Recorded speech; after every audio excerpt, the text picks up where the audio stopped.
Et quelques heures seulement, ou quelques jours après la diffusion d'une précédente enquête sur le rôle trouble de Veridos dans la non-publication de la liste électorale nationale par Elecam, l'entreprise allemande a discrètement effacé de son site internet toutes les références de ses activités électorales au Cameroun. Une suppression qui nourrit davantage les suspicions autour d'une certaine complicité entre Elecam et son partenaire technologique. Regardons plutôt ce reportage de Landry Tchatchouan pour mieux comprendre. C'est notre correspondant en Europe. C'est une question qui dérange, une question qui taraude l'esprit de millions de Camerounais et bien au-delà, celui de la diaspora. Pourquoi Elecam, l'organe en charge des élections au Cameroun, refuse-t-il de publier la liste électorale nationale en flagrante violation de l'article 80 du Code électoral camerounais? Et surtout, la société allemande Veridos, partenaire technologique d'Elecam, est-elle complice de cette opacité? À qui profite ce silence et cette violation délibérée de la loi?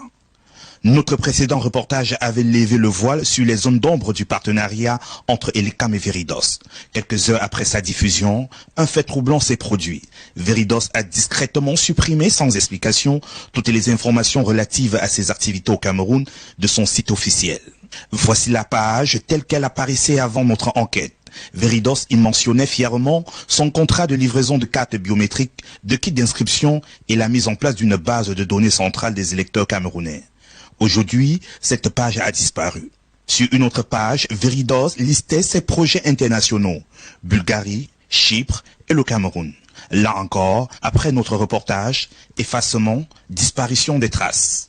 Coïncidence ou tentative de dissimulation? Pourquoi Veridos efface-t-elle toute mention de son implication au Cameroun, précisément après que des accusations de manipulation électorale aient été rendues publiques?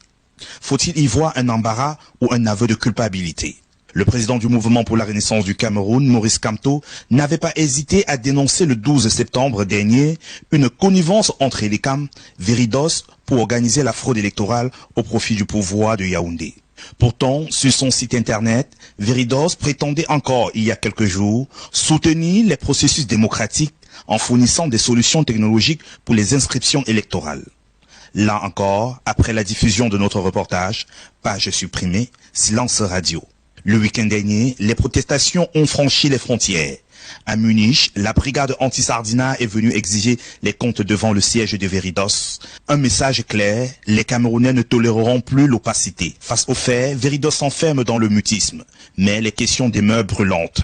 Pourquoi cette entreprise allemande accepte-t-elle de collaborer avec un organe électoral qui viole délibérément la loi camerounaise? A-t-elle de fait facilité un système qui empêche tout contrôle citoyen et favorise la fraude?